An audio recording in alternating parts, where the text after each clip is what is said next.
Hello student, welcome to our YouTube channel. आज हम class 11 chapter first exercise 1.2 का introduction discuss करने जा रहे हैं। इस एक्सरसाइज के अंदर हम पढ़ेंगे टाइप्स ऑफ सेट्स।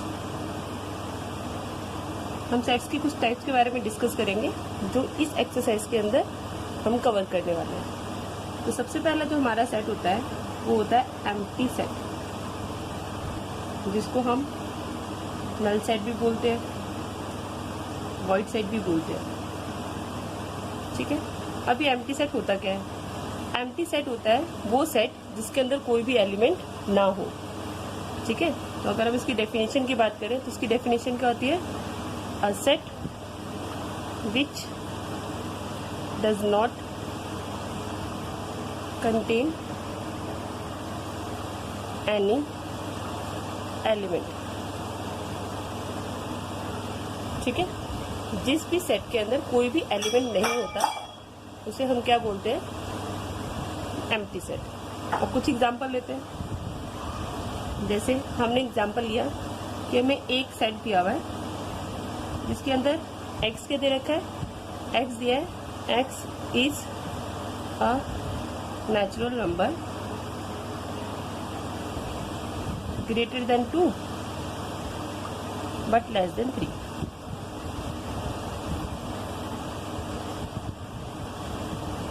ये हमें सपोज कीजिए एक सेट दे रखा है कि एक सेट है जहाँ पे x क्या है? x एक नेचुरल नंबर है जो 2 से बड़ा हो बट 3 से छोटा हो। तो अगर हम नेचुरल नंबर की बात करें 1 2 3 4 डैश डैश डैश, तो हमें ऐसा नंबर बताना है जो 2 से तो बड़ा होना चाहिए बट 3 से क्या होना चाहिए? छोटा। तो क्या ऐसा कोई नंबर है? नहीं है, क्योंकि कोई भी नंबर ऐसा होगा तो उनके बीच में आएगा, और बीच का मतलब जैसे पॉइंट में आ रहा है, तो पॉइंट जो होते हैं वो नेचुरल नंबर का पार्ट होते ही नहीं है, तो ऐसा कोई भी नंबर पॉसिबल नहीं है। तो ये जो है हमारा वो क्या है? एम्प्टी सेट है। ठीक है, अब कभी भी अगर एम्प्टी सेट को हमें डिनोट करना हो तो इसको डिनोट किया जाता है 5 सिंबल से, डिनोटेड बाय 5। इसको हम रीड करते हैं 5 ठीक है, यानी अगर हम इसको रोस्टर फॉर्म में लिखेंगे तो रोस्टर फॉर्म में इसका आंसर 5 होगा, a = 5। एक चीज का और ध्यान रखना है कि कई बच्चे क्या करते हैं, कई बच्चे लिख देते हैं a सेट का सिंबल बनाते हैं, ब्रैकेट लगाते हैं और उसके अंदर 5 लिख देते हैं। ये गलत तरीका है। क्यों गलत तरीका है? क्योंकि अपने आप में ये एक नया सेट बन गया जिसका एलिमेंट क्या है? 5 है। ठीक है, ये एक नया सेट है जिसमें एक एलिमेंट दिया है और वो एलिमेंट क्या है? 5। तो कभी भी अगर हमें एम्प्टी सेट को डिनोट करना है तो हम इस तरीके से उसको डिनोट नहीं करते, उसमें सिर्फ 5 लिखते हैं, उसके बाहर ब्रैकेट नहीं लगाए जाते। इस चीज का ध्यान रखना है। ठीक है, एक और एग्जांपल लेते हैं। जैसे हमें b दिया हुआ है कि x और x² और दे रखा है और साथ साथ बोला है कि x क्या होना चाहिए? ऑड नंबर होना चाहिए। ठीक है, अभी छोटी क्लासेस में प्रॉपर्टी पढ़ाई गई है कि इवन नंबर का स्क्वायर हमेशा इवन होता है और ऑड नंबर का स्क्वायर हमेशा ऑड होता है। तो यहाँ पे देखो किसी नंबर का स्क्वायर 4 आ रहा है, इवन नंबर आ रहा है, तो क्या x इवन हो सकता है? सॉरी, x ऑड हो सकता है? नहीं हो सकता, क्योंकि इसका स्क्वायर इवन नंबर है। तो कभी हम इवन नंबर का स्क्वायर करते हैं तभी आंसर इवन आता है। तो यहाँ पे इसने ऑड बोला है तो ये पॉसिबल नहीं है। तो यहाँ पे भी b की वैल्यू क्या होगी? Empty, null set.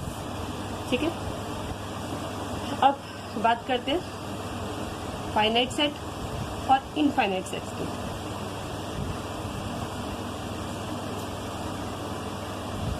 वैसे तो अगर देखा जाए तो नाम से ही पता चल जाता है, फाइनाइट मतलब number of fixed terms, elements, और इनफाइनाइट जिसके अंदर नंबर ऑफ एलिमेंट्स फिक्स ना हो, अनलिमिटेड हो।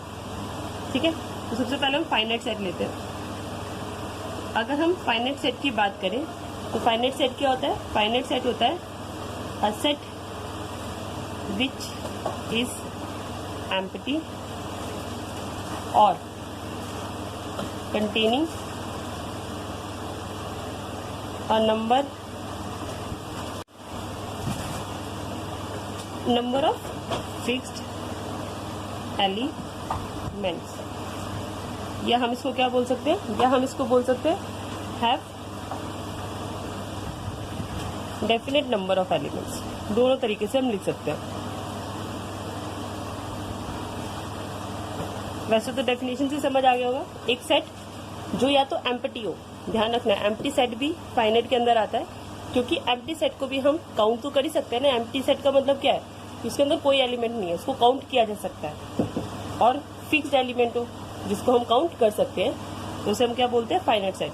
यानी इसकी एक और पहचान है कि इसके अंदर काउंटेबल एलिमेंट्स होते हैं जिनको हम काउंट कर सकें, ठीक है, उसे हम क्या बोलते हैं, फाइनाइट सेट। और अगर हम इनफाइनाइट सेट की बात करते हैं तो इनफाइनाइट सेट्स क्या होते हैं, इसका अपोजिट होंगे, वो सेट जिसके अंदर जो नंबर ऑफ एलिमेंट्स है वो अनकाउंटेबल हो। तो a set which has uncountable elements, ठीक है। अब हम कुछ एग्जाम्पल लेते हैं और एग्जाम्पल के थ्रू इसको क्लियर करते हैं। जैसे हमने एग्जाम्पल लिया, W में एक सेट दिया हुआ है और क्या X जो है वो है days of week, X is days of week. तो अगर हम डेज ऑफ वीक की बात करें तो उसको हम काउंट कर सकते हैं, Sunday, Monday, Tuesday, Wednesday, Thursday, Friday, Saturday, 7 days होते हैं, हमें पता है, तो ये काउंटेबल है। तो इसलिए ये क्या होगा, फाइनाइट सेट, ठीक है। और एक और एग्जांपल लेते हैं। जैसे हमें किसी ने बोला कि एक सेट है such that x is a natural number. Simple एक सेट दिया है जिसपे x नेचुरल नंबर। तो अगर हम नेचुरल नंबर की बात करें, नेचुरल नंबर 1 से स्टार्ट होते हैं, 1 2 3 4 5 डैश डैश डैश चलते चले जाते हैं। तो काउंटिंग अभी फिक्स होती है नहीं होती, वो तो बढ़ती चली जाती है, तो इनफाइनाइट होती है। इसलिए इसको हम क्या बोलेंगे, ये हमारा इनफाइनाइट सेट होगा, ठीक है। अब बात करते हैं इक्वल सेट की। इक्वल सेट के अंदर 2 सेट्स गिवन होते हैं। तो अगर 2 सेट्स हमें इस तरह से गिवन है कि जो उनकी एलिमेंट्स है वो बिल्कुल सेम है, एक जैसे एग्जैक्ट सेम, ठीक है, तो उसे हम क्या बोलते हैं, इक्वल सेट्स बोलते हैं। तो डेफिनेशन में हम क्या लिखेंगे कि 2 sets A and B are equal sets if they have exactly the same elements, ठीक है। अगर दोनों के एलिमेंट बिल्कुल सेम होंगे तो उसे हम क्या बोलेंगे, इक्वल सेट्स बोलेंगे। जैसे हम एग्जांपल लेते हैं कि हमें किसी ने एक सेट दे रखा है A, उसके एलिमेंट दिए 1 2 3 4 5, और एक सेट दिया हमें B, उसके एलिमेंट दिए 3 4 1 5 2, ठीक है। अब देखो एलिमेंट्स हमने पहले प्रॉपर्टी पढ़ी हुई है कि आगे पीछे हो, ऑर्डर से कोई फर्क नहीं पड़ता, एलिमेंट सेम है कि नहीं। यहाँ पे भी 1 2 3 4 5 है, यहाँ 1 2 3 4 5 है, तो सेम एलिमेंट्स है। तो हम इसको कैसे लिखेंगे, A is equal to B। जब सेट इक्वल होते हैं तो वहां पे हम ये सिंबल यूज करते हैं, A इक्वल टू B, ठीक है। एक और एग्जांपल लेते हैं। जैसे हमने एग्जांपल लिया कि एक हमें सेट दिया हुआ है जहाँ पे x is N odd number, x एक ऑड नंबर है, ठीक है। और B हम एक सेट लेते हैं जहाँ पे x क्या है, x is an even number दे रखा है। अब अगर हम ऑड नंबर लिखें तो ऑड नंबर क्या आएंगे, 1 3 5 7 9 डैश डैश डैश, ठीक है। और अगर हम इवन नंबर लिखें तो 2 4 6 8 डैश डैश डैश। दोनों के एलिमेंट्स इक्वल नहीं है तो ये दोनों इक्वल सेट नहीं होंगे, और जब 2 सेट इक्वल नहीं होते तो उसे हम A not equal to B इस तरह से रिप्रेजेंट करते हैं, ठीक है। तो ये हमारा फर्स्ट पॉइंट 2 में जो हम यूज करने वाले हैं। आई होप आपको क्लियर हो गया।